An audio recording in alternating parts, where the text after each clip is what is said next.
biggest taxpayer subsidy. Now, I think there must be a better way forward than that, and that's what we want to do. But of course, under British Rail, we didn't have the highest fares in Europe. We didn't have the highest subsidy in Europe. So that would, I can't believe I'm arguing for road privatisation, but that's nationalisation. Did I say? Yeah. That's what people who are in favour of nationalisation would say. Under British Rail, it costs less. Well, I don't want to go. I mean, I think going back to British Rail. I think British Rail was brilliant in all respects, by any stretch of the imagination. But look, this is just a logical, pragmatic position which says let's open it up to the public sector. And as I say, we have this crazy situation where you can be a European company that's in the public sector and comes in to run a British rail line. So you can have a nationalisation, but as long as it's a foreign country. Well, that doesn't make any sense to me. Jim, thank you very much for your call. Let's go to Imogen in Manchester. Hi, Imogen. Hi. Hi, Imogen. Hi, Mr. Miliband. My question for you is, how would you stop stay-at-home parents being penalised in the tax system if Labour got back into power in 2015? Do you have specific experience of this, Imogen? I do, yes. I am a stay-at-home parent. My husband is the sole earner in our household. We work as a very hard-working team, and I care for our children while he does. We have forfeited my salary in order to provide the childcare at home. We can't make use of my personal tax allowance. I can't transfer a penny to him. There are no tax allowances that recognise family care responsibilities as in other OECD countries. We are out of step in the UK. And at the same time, the current coalition are introducing tax-free childcare schemes for parents who are both in employment, up to £300,000 for a household. And in addition to that, the coalition have removed child benefit from households on a fraction of this. So single-income families like mine pay a disproportionate amount of tax, which eats into the amount left to house, clothe, feed and raise my children. Okay, Imogen. So, effectively, how can you help mothers like Imogen? And would I be right in thinking that you don't qualify for tax credits, Imogen, you and your husband? No, but I believe that that's been cut too. And you're not receiving child benefit anymore? No. Well, we're in the process of having to. We know that we're going to have to pay it back. Well, look, Imogen, this is one of those things where I could try and give you an easy answer, but I can't give you an easy answer. I don't have an easy solution to this problem because the government has made. Solution, Mr. Miliband. I think that. Carry on. Sorry. What I was going to say was we need to keep taxes as low as possible on your husband who's going out to work. I wouldn't have chosen to make the child benefit change, but we're going to have trouble reversing that, and I've said that very clearly. So I don't say that is easy. There's an easy answer to this, Imogen, and sometimes there aren't easy answers. And why? Because one of the things I take incredibly seriously is making sure that... Can I give you an option? Yeah. That the Institute of Fiscal Studies has estimated that £7 billion per year of taxpayers' money goes on the childcare industry. Surely a fairer way would be to support all working families with care responsibilities, that there would be tax allowances within the system where there is a care responsibility of children at home, and that would allow a level playing field for all families that all have to deal with high bills like fuel, housing, clothing, feeding children. Many families don't have the choice to stay at Imogen, home. that is an interesting proposal. I suppose something else would be you could actually transfer the mother's tax allowance to the father as well. That would be something. I would love to do all this, but where's the money going to come from? And part of my responsibility is to make sure that we deal with the nation's finances properly, we get the deficit down, and that's what we've said we'll do. Ed Balls was on your programme saying we're going to get the debt falling, balance the books. Imogen, I'd love to do the things that you say. At the moment, I don't think we've got a source of money to do that. But I totally understand the injustice that you feel. Mr. Miliband, you are putting no value on unpaid care at home. You are saying that the unpaid work that I do is worthless. Well, I put a lot of value on it, Imogen, and that's why, for example, I am a great supporter of paid maternity leave, for example, which puts at least gives something to new mothers and other things. But I don't have an easy solution to that, and we've got an incredibly difficult set of financial circumstances that we're going to have to deal with. Imogen, thank you very much indeed for your call. A very powerful argument you put there. 0345 6060 973. That's the number to call if you'd like to call Ed Miliband. He's here with me, well, for at least another half an hour, so lots of time to get your questions to him. We're going to take a question next from Max in Ipswich on Gaza. This is LBC. It's 14 minutes past 5. Iain Dale at Drive on LBC. With the RAC, fueling your road trips this summer. When you need more space. Think creatively. What could you use a log cabin for? A studio? A home office? A den for the kids? Creative Living will design and build a log cabin to suit your needs, even taking care of electricity and climate control. See for yourself at our 3 large cabin display villages in Surrey. Find out where at creativelivingcabins.co.uk. Your own log cabin, handcrafted, the creative living way. If you can't remember the last time you had your boiler serviced, then this summer you should call the British Gas Team. Our experts will help ensure your boiler is running safely and efficiently.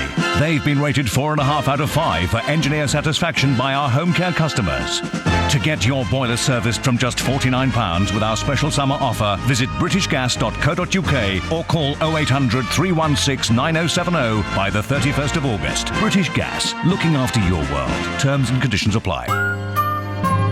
Well, let me tell you about an accident I had. It wasn't nice. It was quite bad. It made me feel. It made him sad. For £2,000 upfront on all eligible cases, text HH to 660. Hampson Hughes, finally something to feel good about.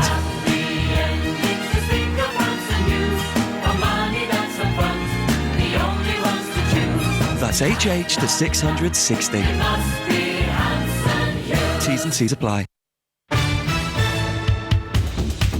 It's 5:15. News headlines. Simon Conway. Labour leader Ed Miliband's told LBC the public sector should be able to compete with the private sector to run railway lines. The Foreign Office is investigating reports a soldier thought to have been captured in Gaza this morning is a British Israeli. A teenage weightlifter from Nigeria has had her gold medal taken away after failing a drugs test at the Commonwealth Games in Glasgow. This is LBC. Your travel news is next. Wow, that Jaguar is incredible. Look at me, I'm still shaking. I've never felt such adrenaline. OK, sir, so you've seen the price. Now, would you like a test drive? The Jaguar XF Saloon from only £299 a month plus VAT on Jaguar contract hire. If you think the price is good, wait until you drive the car. Search Jaguar offers. 36-month hire agreement, business users only. VAT may be payable at 20%. Initial payment £1,794 plus VAT. Offer ends 30th of September, subject to status, UK only. Mileage and further conditions apply.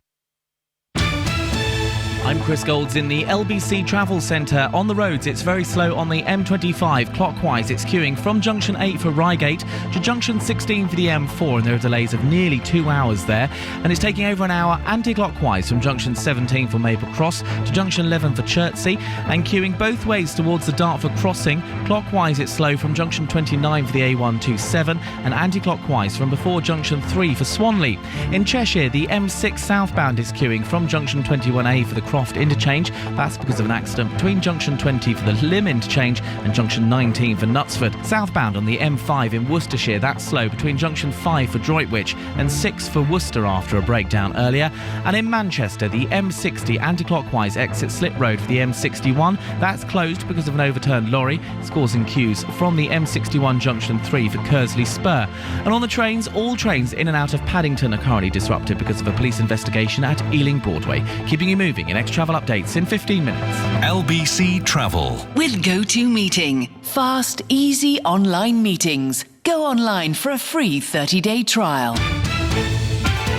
The Ed Miliband phone-in with Iain Dale at Drive. Only on LBC. It's 18 minutes past 5. The Labour leader Ed Miliband is with us taking your calls. The number to call if you'd like to talk to him is 0345 6060 973. Let's go to Max, who's in Ipswich. Hello, Max. Hello there, how are you? Hi, what's your question for Ed? Hi, Max. Good. My name's Max Jay Freeman, Ed, and I'm an independent journalist. And I just want to ask you, why is it that you didn't show more leadership on Gaza, forcing Cameron's hand by demanding a recall of Parliament this week? Well, Max, look, it's an important question that you ask because it's a tragic situation in Gaza, including the apparent kidnapping of an Israeli soldier today. Look, I've said very clearly two things. First of all, Hamas is, in my view, a terrorist organization. There's no excuse for their rocket attacks on Israel. But consistently, before the incursion, the Israeli incursion into Gaza happened, I've said that I oppose it and it was the wrong thing to do, because I feared it would lead to the loss of innocent life, and because I feared it would not make Israel more secure, it would make it more insecure. And I think the terrible, appalling scenes we've seen, in particular at the 2 UN schools, I'm afraid tragically vindicates that view. That's why the thing we need most of all now is a ceasefire, and it's terrible that the ceasefire that was planned for today has not happened. We need a ceasefire on both sides. And crucially, we've got to get back to the negotiations we need for a two-state solution. Now, on the issue of recall of Parliament, we'll keep that option open. If I was David Cameron at the moment, what I would be doing, what I would be spending my time on, is doing everything I can to put pressure on both sides to have that ceasefire that is required. Do you think he's doing enough on that? Well, I think he's in the wrong place on this, because I agree with him about Hamas, and Hamas is a terrible and disgusting organisation, but I think he should have said from the outset that this incursion by Israel into Gaza was not going to solve the problem. And it isn't solving the problem, it's making it worse. And, you know, I'm a friend of Israel as well as of the Palestinian people, but I think it is terrible what is happening, and I think it is losing Israel friends right across the international community. I mean, bearing in mind your own family background, which Sure. you've talked about openly on many occasions, how difficult do you find it criticising Israel? I don't. Look, as I say, I'm a friend of Israel, I'm a friend of the Palestinian people, and I desperately want the two-state solution that we need. And you know, obviously I've got relatives in Israel, and I understand the deep insecurity that people in Israel feel. But I felt right from the start of this that it was going to do Israel no favors. And we've seen the loss of Israeli soldiers as well as some civilians, as well as terrible numbers of Palestinian civilians in this case. And I really fear and feel, you know, it's not only wrong and it's not only terrible and appalling scenes we've seen, but it is also deeply, deeply counterproductive for Israel. But why do you think people are more exercised about this than the actions of Assad in Syria, where, I mean, tens of thousands of children have been slaughtered in Syria, and yet we don't really hear much about that. We don't hear much about that from you, David Cameron, or indeed anybody else. Well, I think the situation in Syria is desperate, and I think people in Britain are deeply concerned about the situation in Syria, and both in the humanitarian assistance, the insistence on there needing to be proper talks in Syria and a proper process. It's absolutely right.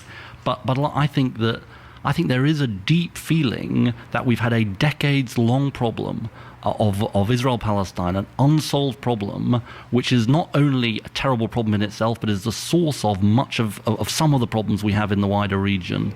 And, you know, I think there's one terrible and interesting thing about this, which is the peace talks collapsed, and we've then seen this terrible cycle of violence. And I don't say the two are directly connected, but I think the vacuum, nature abhors a vacuum, and unless we get those peace talks going, I really fear for the future. Do you think that Israel has given up on a two-state solution to this conflict?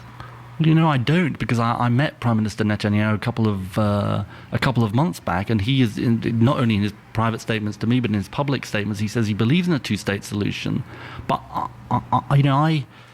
as I say, as somebody who considers myself a supporter of Israel, I just look at the pictures and what has happened and what has unfolded, and I've said this indeed to Israeli friends and contacts that I have, and I just think this is going to decrease Israel's security, not increase it. Okay, Max, thank you for your call. Daniel is in Ilford. Daniel, hi, what's your question? Hi, Daniel. Hi, Ian. Hi, Ed. I'm a young voter. It's going to be my first general election next year.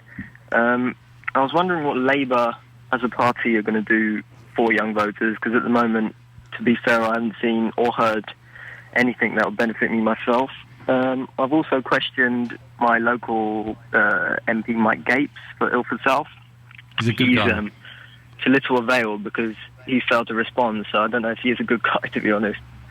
He's a good guy. He's a West Ham fan. So. Well, you get a chance to go directly to me. Daniel, let me just, before I answer your question, tell me about your circumstances just briefly. What's the most important thing to you? For me, well, you know, obviously education's a big thing. Michael Gove. Are you in education at the moment? I am. I am, but I'm going no further. I'm looking to become a pilot, hopefully, so I'm not going through the university system for that.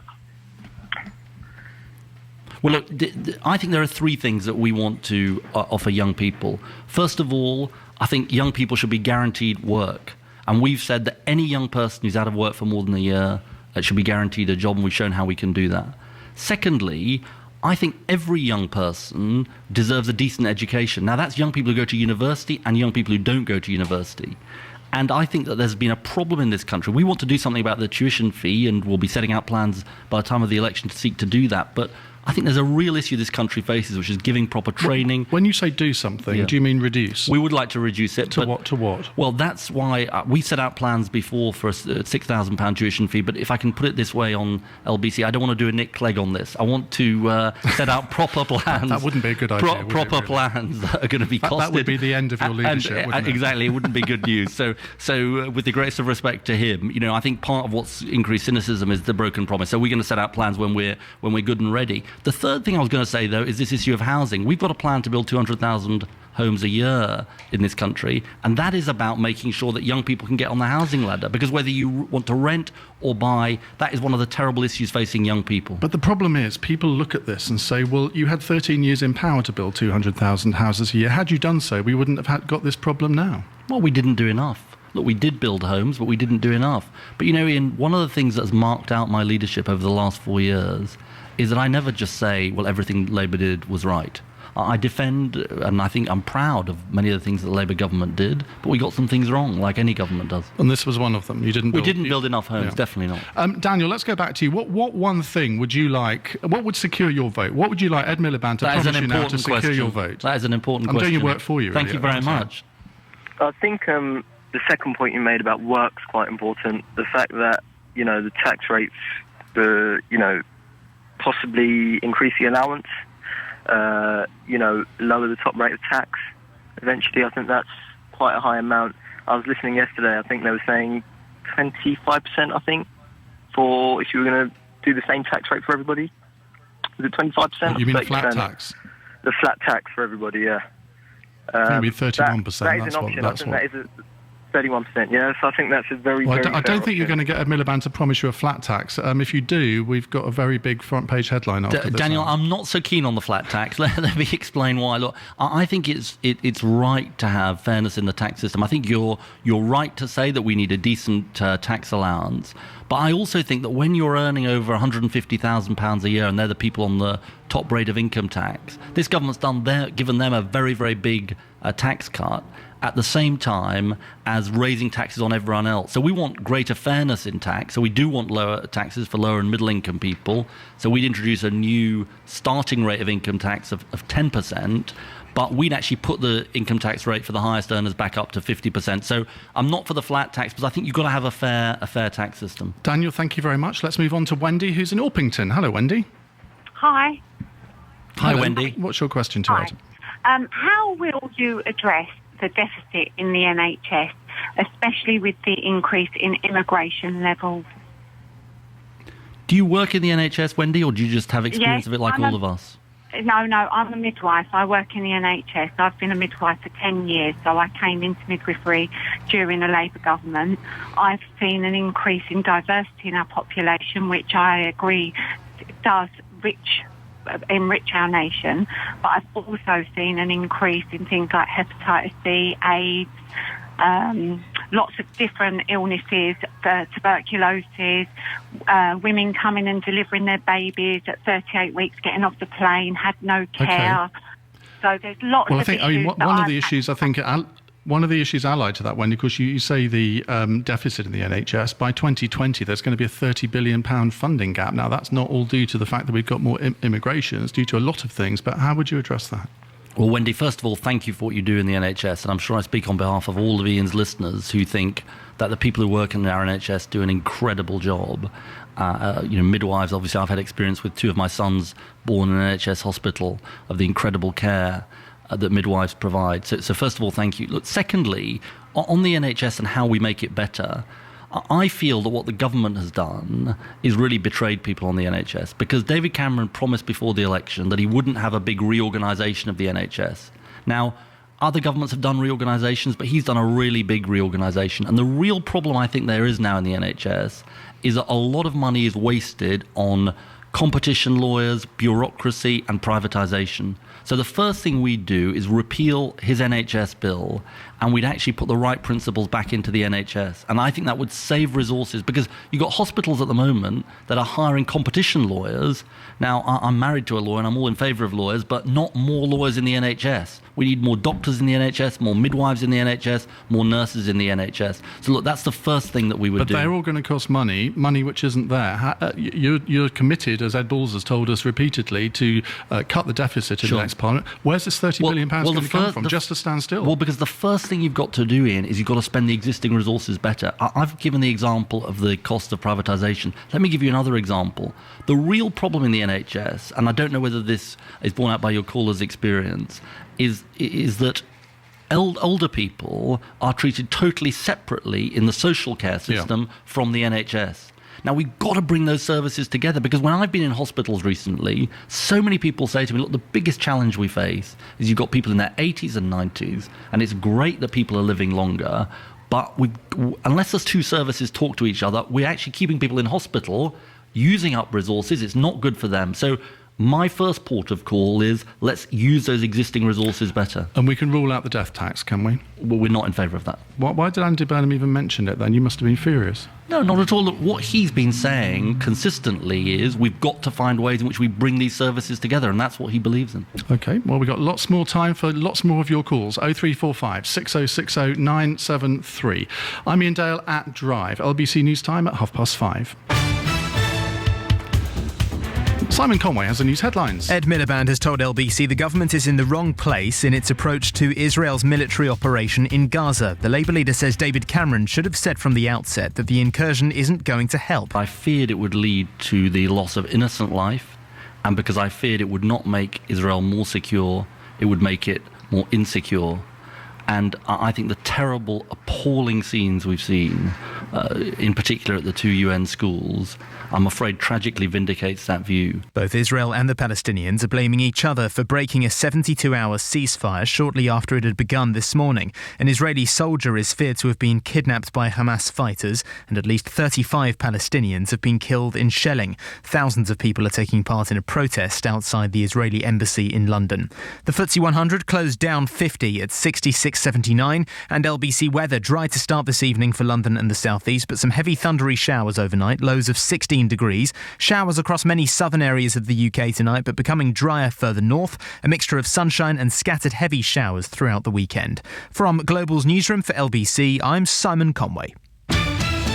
I'm Chris Golds in the LBC Travel Centre. On the M25, it's very slow this evening. Clockwise, it's queuing from junction 8 for Reigate to junction 16 for the M40, taking over an hour anti-clockwise from junction 17 for Maple Cross to junction 11 for Chertsey, clockwise from junction 29 for the A127, and anti-clockwise from before junction 3 for Swanley. Southbound on the M5 in Worcestershire, that's slow between junction 5 for Droitwich and 6 for Worcester after a breakdown. In Cheshire, the M6 southbound is queuing between junction 21A for the Croft interchange and junction 19 for Knutsford because of an accident earlier. The M6 southbound in Staffordshire is queuing after an accident between Stafford Services and junction 14 for Stafford North. And in Manchester, on the M60 anti-clockwise, the exit Slit Road for the M61 is currently closed because of an overturned lorry. That's causing queues from the M61 junction 3 for Kersley Spur. And on the trains, there's major disruption on all services in and out of Paddington because of a police investigation. Keeping you moving in extra travel updates in 15 minutes.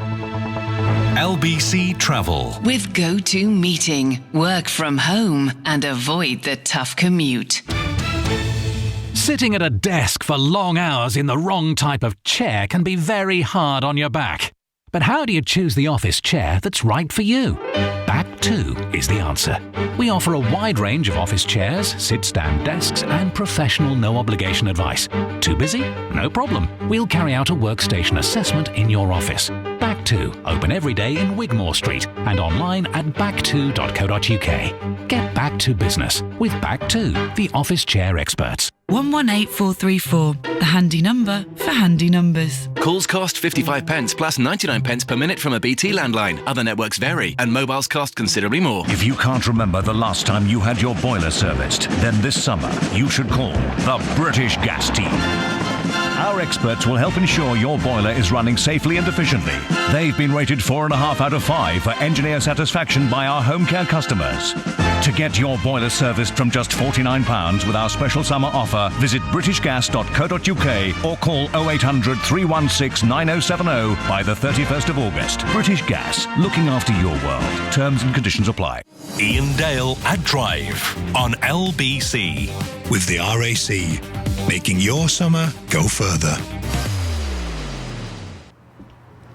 It's 26 minutes to 6 here on LBC. We're in Hastings with Ed Miliband. He's taking your calls, 0345 6060 973. Are you enjoying it so far? Very much so. Good. Correct answer. Andrea is in Hammersmith. Hello, Andrea.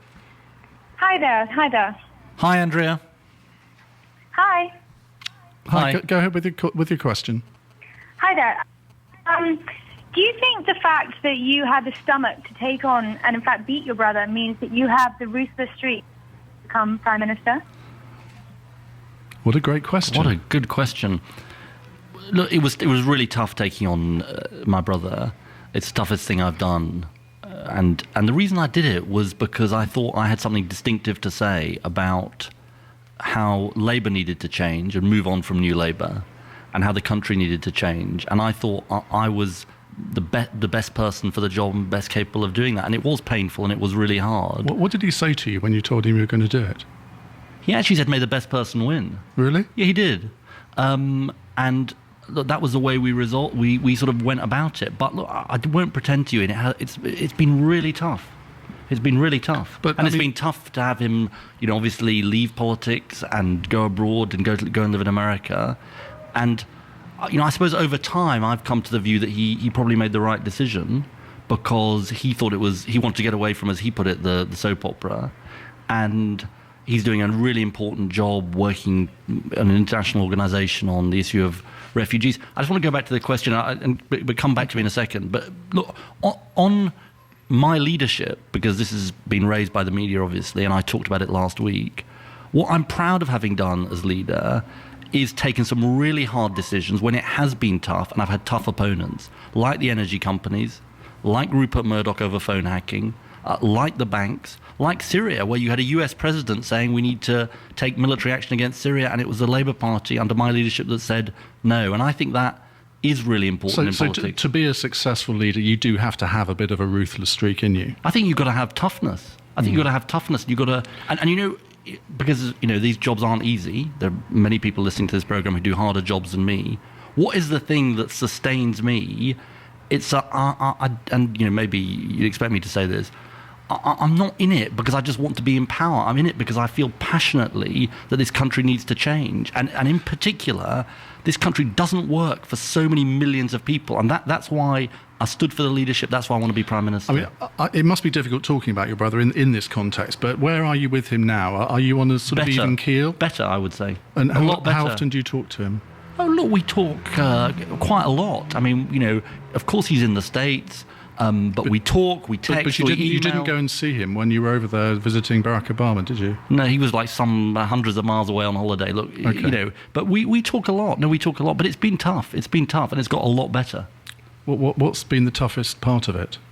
Well, that we both stood for the leadership, and I won, and that's been hard. And that he ended up concluding that he was better off out of politics because, as I say, he didn't want the soap opera. But, in the end, I think he made the right choice. And he's very happy doing the job he's doing. And that's made it a lot better. Andrea, a quick comment from you? Well, I mean, you've said that you've taken on this role of leadership and you've changed the party for the better. And one of those things you've said that you wanted to end dirty politics and that kind of thing. So why has the Labour Party run so many negative stories on David Cameron, his wife, and even his father? I don't think the Labour Party has been doing that. I certainly don't think... Look, I have deep disagreement with David Cameron, but I certainly don't think we should be attacking his wife or his relatives. I don't think that's not what the Labour Party does, and I wouldn't approve of it doing it. Right, let's move on. Andrea, thank you. Rebecca is in Hendon. Hello, Rebecca. Hi Iain. Hi, Rebecca. Hiya. What's your question? Ed, would you ever lead the Labour Party into a coalition? If you did, who would it be with if you had the choice? Good question. I want a Labour victory and a Labour majority, and that's my priority. We take that as read. Well, but that's what I'm working for. And, I've got an old-fashioned view about this. You don't start speculating about the election result before the general election is run. But isn't that the problem at the last election? Labour didn't do enough planning for that particular election result, so you were a bit caught out because there was no planning done for coalition with the Lib Dems at all. Yeah, but I'm planning for a Labour majority. And look, that's the only way you should approach these things. And, that is my honest view. Let the people decide who they want running the country, and then we deal with the election result afterwards. And I do think that the problem with this coalition is it's become an excuse for each side to break their promises. So as I say, I'm working for a Labour majority. We've got about 10 minutes left with Ed Miliband. Still time to give us a call, 0345 6060 973. You can, of course, watch us on the website, lbc.co.uk as well. Let's go to our next caller, Matt, who's in Lincoln. A lot of people calling from marginal seats here that you've got to win back at the next election, which is interesting. No, Matt, what's your question? No pressure at all. What's your question, Matt? Hello, you're right. Hi, Matt. My entire family were lifelong Labour voters but have turned to UKIP. When will Labour start representing the working man again and not the Islington elite? Matt, tell me, have you turned to UKIP yourself? Yes. And why? Well, first of all, immigration, Europe, and also Nigel Farage. Okay. Let me deal head on with your question, Matt. I obviously want to win you back, and I want to win back your family. The first thing to say is UKIP don't represent working people. I genuinely don't believe that.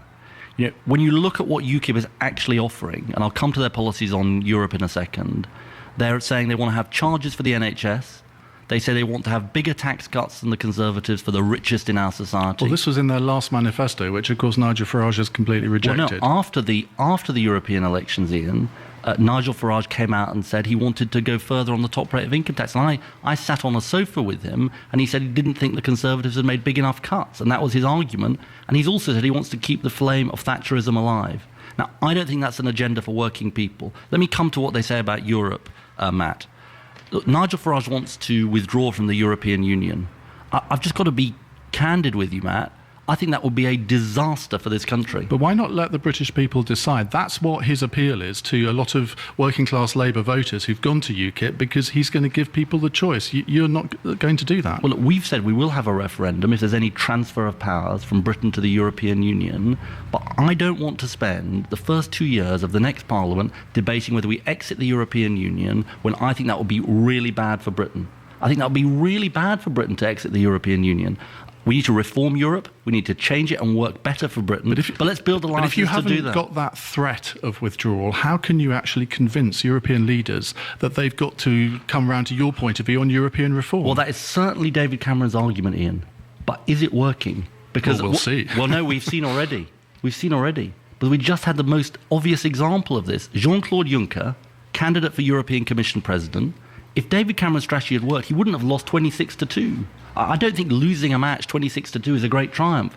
It's because he's been burning our alliances in Europe, not building our alliances in Europe. So Europe needs to change. But let me just deal with the issue of immigration, because Matt is concerned about immigration, and I understand why. I've changed Labour's position on immigration, Matt. And I've said that I don't believe it's prejudice to worry about immigration. I think it's understandable. People are worried about their wages being driven down. People are worried about the fact that we've got to make sure there are fair rules on benefits, proper controls, and Labour would do all of those things and tackle all of those issues. But people will say that in the last Labour government you let in, at least 650,000 people from Poland. And we didn't get it right. No, and also that wages have come down because of that. So it's rather after the horse has bolted, isn't it?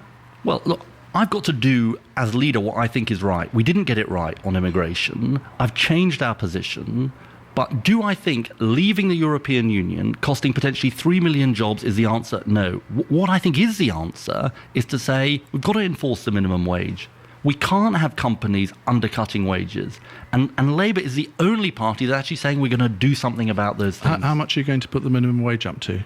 We're going to set that out soon, but we've said it will go up by more than average earnings over the course of a parliament. because I think it's really, really important that a hard day's work in Britain is properly rewarded, and it sure isn't at the moment. Do you fear that people like Matt could cost you the election? Because it seems to me in the north of England there are quite a few marginal constituencies, Labour and Conservative, where if enough Labour voters vote UKIP, that denies you a parliamentary majority. Without being flippant, I worry when anybody votes for anybody but Labour. I want to win people like Matt back. I understand people are feeling like this country isn't working for them. They feel frustrated. That's one of the reasons why some people have turned to UKIP. But I genuinely believe that UKIP don't offer a future for working people in this country. Matt, thank you very much for that. Thanks, Matt. Believe it or not, we've got another caller from a marginal seat now. Warren is in South Ribble. Warren, hi. I'm not sure about the marginal seat, but good evening. I thought that was Lorraine Fullbrooks, but anyway. It is, but a decent majority. Can I ask, post-welfare reform, how would a Miliband government avoid returning to the dependency culture created under the last Labour administration? Well, Warren, on the issue of welfare, I fear that the government hasn't actually solved the issue that you're worried about. Because, look, if you take the issue of long-term unemployment, long-term joblessness, I think we've got a lot further to go. It's actually Labour that's the only party that's saying we're going to guarantee young people who've been unemployed for more than a year and long-term unemployed people a proper job paid at the minimum wage, with no option of actually saying no, we're not going to take the job. And I think that the government, when it comes to long-term youth unemployment, still isn't doing enough for our young people. So that's the first thing I would say to you. So if you can work, you should work, and we're determined to do that. But I also believe that what has been called welfare reform has ended up being deeply uncompassionate and deeply unfair. So take a policy like the bedroom tax. Now, even the Liberal Democrats have now said the bedroom tax is deeply wrong and hitting disabled people. Including disabled people, but lots of vulnerable people. So we've also said we get rid of the bedroom tax. So I think we need work for those who can, but we also need security for those who can't work. And that's what a Miliband government would do. Warren? Well, with regard to the so-called bedroom tax, it was a Labour policy in the first place anyway to introduce that in the private sector. So I think what has been introduced is fairness across the welfare system. You've talked about the younger aspect, but not general aspect of changing welfare. And the commitment towards the job scheme is a one-year commitment, yet another one that's out of bankers' bonuses. So I'm not quite sure there's any long-term thought process whatsoever. It seems to be just a knee-jerk reaction yet again to try to win a headline, but without thinking about the long term. I think we've actually had a lost generation under the Blair and Brown government. There's actually a policy for the whole Parliament, Warren.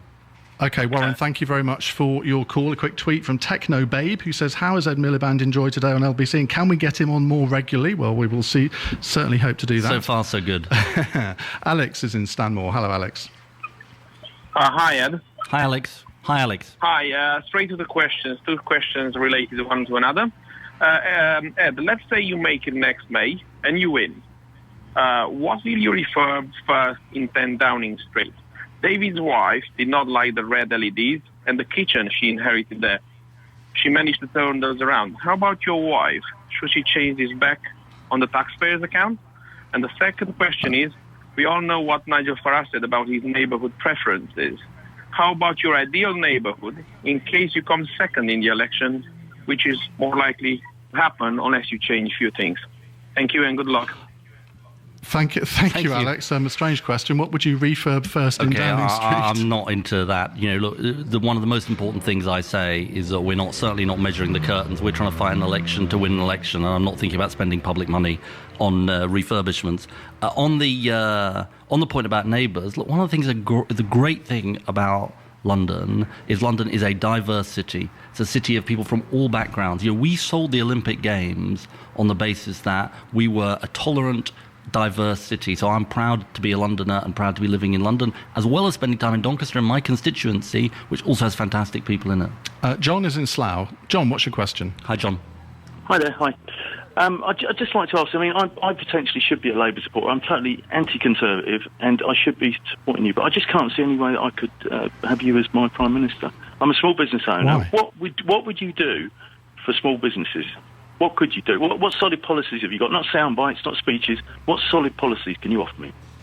There's two things that we would offer you, John. The first thing is the government wants to cut corporation tax further for larger firms. We say that's the wrong priority. We should use the money to cut business rates for all small businesses. So if we win the election, we will cut and then freeze business rates. That's over 2 years to give you a break, because I know what a real cost business rates is meaning for many small businesses. And secondly, we are determined to reform the banking system. I don't know whether you've had trouble getting finance, but so many small business people I meet have said, we just can't get the funding from the banks. So we've got a whole set of plans to change our banking system, and I'm really determined, John, to stand up for small businesses in this country. We've got time for one tweet question here, because we've only got a minute left. This is from Kirsty. Can you ask Ed if he has 100% confidence in Ed Balls? Absolutely, and I thought he did a great job on your programme. Were you listening? And, well, I read parts of it. I read parts of the transcript. And look, here's the thing. You know, he's somebody who's tough, who knows that we've got to get the deficit down in the next Parliament, and who's committed, like I am, to turning this economy around. I mean, he said on the show that Labour's still got to persuade some Labour voters Labour supporters on the economy. Do you agree with that? We've got lots of people to persuade, and I'm determined that we do it. And it's about that fundamental question of how this country works and who it works for. I genuinely believe this, Ian, that, you know, I was in the US a couple of weeks ago. They're wrestling with the same question.